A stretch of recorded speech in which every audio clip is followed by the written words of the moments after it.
그리고 오빠가 있습니다. 저는 혼자 대구라는 도시에 와서 일을 하고 있으며 저를 제외한 가족들은 제주도에서 귤농장을 운영하고 있습니다.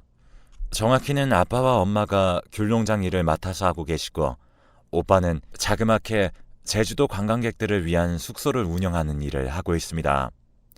하지만 귤농장도 숙소 운영도 바쁜 시기와 어려운 시기로 나뉘는 편입니다.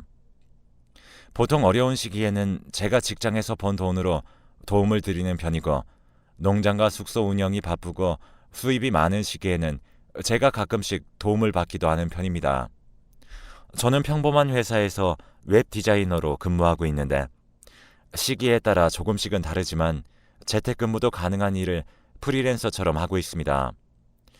대구에서 자취를 오래 하다 보니까 날이 갈수록 체중이 감소했고 어느 날은 너무 야윈 제 모습에 놀라 병원에 간 적이 있습니다. 별다른 이상은 없지만 영양소를 고루 섭취해가며 건강관리를 해야겠다는 말씀에 큰 자극을 받고 자기관리를 열심히 하기로 마음먹었습니다. 그때 이후로 밥을 잘 챙겨 먹게 됐고 부모님으로부터 요리 재료를 받기도 했으며 평생 물리도록 먹었기 때문에 쳐다도 안 보던 귤도 다시 먹기 시작했어요. 직접 밥을 챙겨 먹기 시작하면서 집과의 교류가 갈수록 늘어났고 재택근무의 비중도 점점 커지자 저는 대구 자취 라이프를 정리하고 제주도로 넘어가는 게 어떨까라는 생각도 들었습니다. 그 당시 교제하고 있었던 남자친구가 있었고 남자친구에게 제 고민을 말했습니다. 회사 사정과 제 상황 모두 알고 있던 남자친구였지만 재택근무에만 의존하게 되면 수입이 줄 수도 있고 자취방에서도 잘 챙겨 먹을 수 있게 됐으니 굳이 본가로 내려가지 않아도 될 것 같다며 제가 제주도로 돌아가는 것을 극구 말리곤 하였습니다. 저는 결혼에 대한 생각이나 남자친구에 대한 진지한 마음은 없는 상태였고 그냥 좋은 사람이라고만 생각했었기 때문에 시간이 흐를수록 굳이 외롭게 대구에 혼자 있을 필요는 없다는 결정에 마음을 굳히게 되었고 저는 결국 남자친구를 대구에 두고 본가인 제주도로 다시 들어오게 되었습니다. 제주도로 와서 한적하고 공기 좋은 동네에서 밤에 혼자 작업을 할 때면 복잡한 도시에서 일하는 것보다 훨씬 더 생산적인 느낌이 들어 본가에 오길 잘했다고 생각했고 무엇보다 끼니 때마다 알아서 건강하게 밥을 챙겨주시는 엄마가 계셨기 때문에 너무 든든했습니다. 왜 굳이 비싼 월세와 생활비를 들어가며 대구에서 자취한 건지 조금은 후회되곤 했습니다.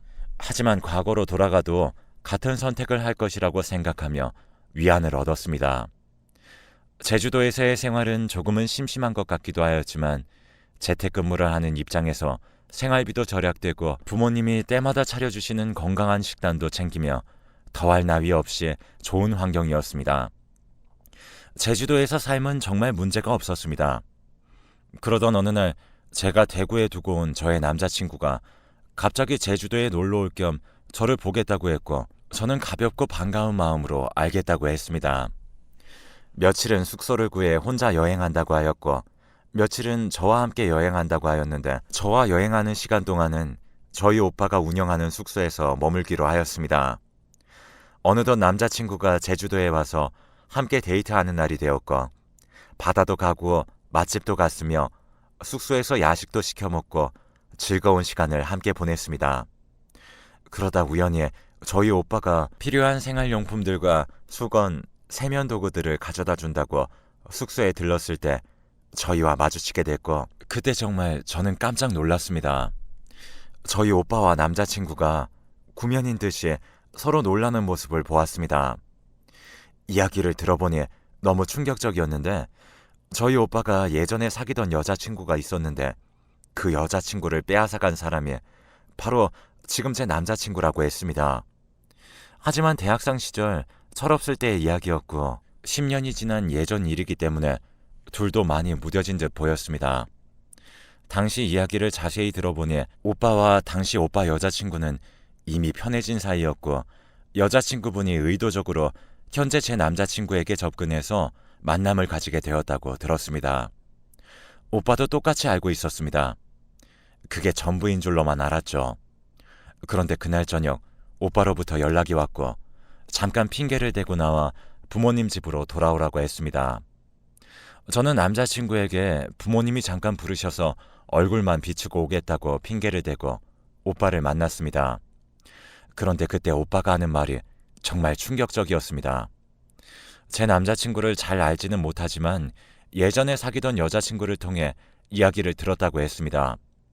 자세히 물으니 오빠와 사귀다가 지금의 제 남자친구에게 마음을 빼앗기셨던 그분이 해준 이야기에서 확실하진 않지만 현재 제 남자친구가 굉장히 집착이 심하고 사람을 괴롭히는 타입의 사람이었고 본인은 그것도 모르고 연애를 시작했다가 너무 힘든 시간들을 보냈다고, 그래서 결국 헤어지게 됐다며 다시 오빠에게 돌아가고 싶다고 이야기했다고 전해 듣게 되었습니다.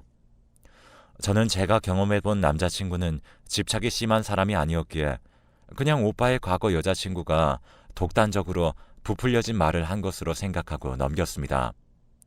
그렇게 제주에서의 생활과 남자친구와 오빠 사이에서 일어났던 작은 해프닝 정도로 생각하고 넘어갔고, 시간은 흘러 제가 다시 회사로 출근을 해야 할 때가 와서 대구로 돌아가게 되었습니다. 제주도에서 지낼 때 남자친구와 장거리 연애를 하다가 갑작스럽게 만나는 시간이 많아지고 붙어있는 거리가 좁아지니 저는 부담감을 느꼈고, 또 회사에서 맡은 일이 많아짐에 따라 제가 할 일들도 많아졌기 때문에 어쩌면 일로부터 받는 스트레스도 굉장히 컸던 시기였습니다. 그래서 저는 남자친구에게 이별을 고하게 되었고, 남자친구는 처음엔 이별을 받아들이는 듯 하였지만 갈수록 힘들어하는 모습을 보였고, 저는 만난 시간이 길기 때문에 지금 당장은 힘들어할 수 있다고 생각하고 헤어지고도 몇 번을 만나주고 천천히 마음 정리할 수 있도록 최대한 도와주려고 했습니다. 그러던 어느 날 예전에 제주에서 오빠가 제게 걱정스럽게 해줬던 말이 떠오를 만한 사건이 발생했습니다. 제가 회사에서 일을 마치고 집으로 돌아가는 길이었는데 그날은 평소 늦게 퇴근하던 날보다 일찍 마쳤던 날이었습니다. 보통 회사에서 퇴근하고 대중교통을 이용하며 걸어서 집에 가곤 하는데 그날은 또 특별하게 같은 부서의 다른 동료분께서 마침 차를 태워준다고 하셨기에 그분의 차를 얻어 타고서 퇴근하는 중이었습니다. 제가 자취하고 있는 빌라 골목에 들어섰고, 제가 살고 있는 빌라에서 어떤 한 남자가 계속 주차장 쪽 CCTV를 만지작거리는 장면을 보았습니다. 조금 더 가까이 가자 저는 그 사람이 제 전 남자친구라는 사실을 깨닫게 되었습니다. 도대체 왜 CCTV를 만지작거린 건지 알 수 없는 마음이 들었고, 갑자기 무서워져서 동료분께 죄송하지만 집이 아니라 다른 곳에서 내리겠다고 했고, 저는 그날 집에 들어가지 않고 친구네 집에서 잠들었습니다. 그리고 무서운 느낌이 들어 바로 오빠에게 이 사실을 말했습니다. 그러자 오빠는 제게 집으로 당분간 절대 가지 말라고 이야기했고 제주로 돌아와 지내라고 했습니다. 저는 이렇게까지 예민한 일은 아닌 것 같아 괜찮다고 했지만 오빠는 느낌이 안 좋다며 조심해서 나쁠 것 없다고 하며 완강하게 저를 데리러 오겠다고 했습니다. 지금 회사의 상황이 너무 바쁘고 안 좋긴 했지만 세상이 흉하고 무서운 느낌 때문에 잠을 잘 수도 없어서 조금 길게 휴가를 내고 저는 다음날 저녁 자취방에 들려 짐을 챙기고 저를 데리러 온 오빠와 함께 제주도로 가기로 결정했습니다. 오빠와 함께 짐을 챙기고 있는데 갑자기 밖에서 문을 두드리는 소리가 났고 목소리를 들어보니 바로 제 전 남자친구였습니다. 문을 열어주지 않으면 자기는 정말 죽을 거라며 저희를 협박했지만 저희는 문을 열어주지 않았습니다. 하지만 짐을 다 챙기고 비행기를 타기 위해 나가야 할 시간이 다가왔고 그때도 전 남자친구는 계속 문 앞을 지키고 있었습니다. 오빠는 본인이 있으니 괜찮다며 함께 나가자고 했고 저도 언제까지고 계속 집안에만 갇혀 있을 수는 없으니 오빠를 따라 함께 나섰습니다. 문을 열자 남자친구는 울면서 제 손을 잡고 다시 만나면 안 되겠냐고 애원했지만 오빠가 그 손을 뿌리치게 해줘서 재빨리 주차장으로 내려가 오빠와 택시를 타고 공항으로 향했습니다. 저와 오빠가 택시에 짐을 싣고 공항에 향할 때까지 전 남자친구는 계속 쫓아왔고 전 남자친구는 제주도까지 비행기를 타고 저희를 쫓아왔습니다. 저는 그날의 공포가 아직도 가시지 않습니다. 그러더니 저희 부모님이 운영하는 귤농장 나무에 불을 낸다고 협박을 하며 저에게 다시 사귀어 주기를 강요했습니다. 본인이 오죽하면 힘들어서 이러겠냐. 이게 다 저를 사랑하는 마음이다 라고 이야기하며 본인의 행동이 뭐가 잘못된지는 전혀 모르는 듯 해보였습니다. 친오빠가 경찰을 불러서야 상황이 조금 진전되었고 저는 그날 이후 엄청난 트라우마에 휩싸이게 되었으며 저희 부모님 중 어머님도 그날 놀란 마음에 쓰러지시기까지 하였습니다. 그 남자 덕분에 사람을 잘 만나야 한다는 게 무슨 말인지 절실히 깨달았었고 저희 오빠도 내색은 안 했지만 전 여자친구와 저로 인해 그 전 남친의 위험함을 확인하니 꽤나 충격을 받은 상황이었습니다. 요즘 연애를 하다 헤어져서 기분이 안 좋으면 살인 사건까지 나는 경우도 뉴스로 많이 접했기 때문에 이렇게 헤어져서 제주도까지 쫓아오는 남자가 저는 너무 공포스럽고 무서웠습니다. 혹여나 저희 부모님이나 친오빠에게 해코지 할까봐 잠도 못 자고 며칠을 불면증에 시달렸네요. 다행히 전 남자친구는 저희 집이나 오빠가 운영하는 숙소로 찾아오진 않았지만 아직 제주도에 있는 것 같아 공포스러웠습니다. 저는 가족들의 성화로 인해 아예 제주도로 내려오게 되었고 다니던 회사도 결국 정리하고 제주도에서 새롭게 일자리를 구하게 되었습니다. 몇 달 정도 시간이 지나자 저는 전 남자친구와의 일도 좀 놀라웠던 해프닝으로 생각될 정도로 제 기억에서 잊혀져 갔습니다. 그리고 시간이 흘러 저도 제주도에서 새로운 인연을 만나게 되었습니다. 같은 회사 사람이었고 저와 비슷한 디자인 영역의 일을 하는 사람이었기 때문에 말도 잘 통한다고 느껴졌습니다. 한 가지 단점은 목소리나 느낌이 제 전 남자친구와 많이 겹쳐 보인다는 것이었지만 제가 취향이 확고한 터라 일어난 일이라고 생각하고 감수했습니다. 물론 그런 것들을 제외하고 외모는 전 남자친구와 조금 비슷한 것 같았지만 아예 다른 눈, 코, 입을 가진 사람이었습니다. 새로 만난 남자친구가 가끔씩 결혼 이야기를 꺼내곤 했는데 저는 아직 결혼 생각이 없는 상황이었고 계속해서 거절하다가 어느 날 일이 일어났습니다. 회사에서 갑자기 정전이 되었고 갑자기 출입문까지 잠겨 저와 남자친구 그리고 대표님과 몇몇 직원분들이 야근을 하다 회사 안에 감금당한 일이 있었습니다.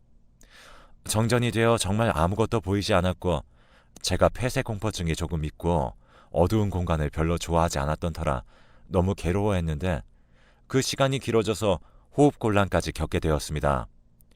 그때 남자친구는 정말 침착하게 정전 사태를 해결해 주었고 또다시 구급대를 불러 제가 진정하고 회복할 수 있게 큰 도움을 주었습니다. 글로 풀어내니 별일 아닌 것 같다고 느껴지는데 그 당시 제가 그 상황에서 느꼈던 공포감은 너무 커서 정전 사태를 해결해주고 저를 구해준 남자친구에 대한 감동이 너무 고마웠고 컸기 때문에 저도 점점 마음을 열고 남자친구와의 결혼을 고민해보게 되었습니다. 그러자 남자친구는 너무 기뻐했습니다.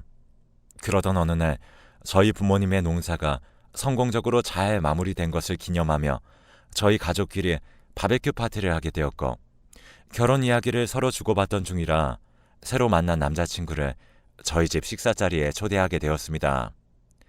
소소했지만 고기와 해산물들을 구워 먹으며 행복한 시간을 보냈고 부모님과 오빠도 새로 사귄 남자친구를 제법 마음에 들어 하시는 눈치였기에 분위기도 나름 좋았습니다. 그러다가 다들 술이 조금 취해서 부모님은 먼저 주무시러 가시고 저와 오빠 그리고 결혼을 이야기 중인 제 남자친구 이렇게 셋만 남게 되었습니다. 밤이 되니 바베큐장은 조금 쌀쌀하게 느껴져서 집안에서 술을 조금 더 마시기로 하고 부모님 집은 부모님이 주무시고 계셔서 곤란할 것 같으니 저희 오빠가 운영하는 숙소가 마침 비어서 거기서 마시기로 결정했습니다. 저희 셋 다 모두 술을 먹은 상황이었기 때문에 택시를 타고 이동했습니다. 숙소에 도착해서 오빠가 택시 비용을 결제하는데 저와 남자친구는 먼저 숙소로 들어가려고 했습니다. 저는 숙소 비밀번호를 까먹어서 오빠를 기다리려고 했는데 그 순간 제 남자친구가 비밀번호를 누르며 숙소 안으로 들어가자고 했습니다. 저는 남자친구가 오빠 숙소 대문 비밀번호를 왜 알고 있는 건지 너무 놀라웠고 오빠가 들어오고 술자리를 마련하자마자 바로 물어보았습니다. 오빠가 언제 대문 비밀번호를 알려줬냐며 제 남자친구가 왜 숙소 비밀번호를 알고 있는지 물어봤습니다. 그러자 남자친구는 엄청 당황해하며 대답하지 못했고, 남자친구는 식은땀을 흘리며 더워했고 안절부절하지 못했으며 조금 흥분하는 듯 하기도 했습니다. 바로 그때 오빠가 제 남자친구 뺨을 때렸고 너 그 새끼지? 라며 멱살을 잡았습니다. 오빠는 제가 새로 만난 남자친구가 제가 예전에 사귀었던, 그러니까 오빠의 전 여자친구와 사귀었던 사람이라고 의심한 것이었습니다. 저는 절대 그럴 일이 없다고 생각했기 때문에 오빠를 뜯어 말렸고 이미 오빠에게 맞은 제 남자친구가 마냥 안쓰러웠습니다. 그 자리에서 오빠는 제 남자친구 주머니에서 지갑을 꺼냈고 지갑 속에서 주민등록증을 찾아 이름과 사진을 봤는데 이름과 사진이 제가 알던 제 전 남자친구의 이름과 동일했습니다. 상황을 알고 보니 제 전 남자친구는 저희 오빠의 전 여자친구를 잊지 못해 복수심으로 오빠의 동생인 저에게 접근한 것이었고, 그러다가 저에게 마음을 빼앗겨 저를 사랑하게 된 것이었습니다.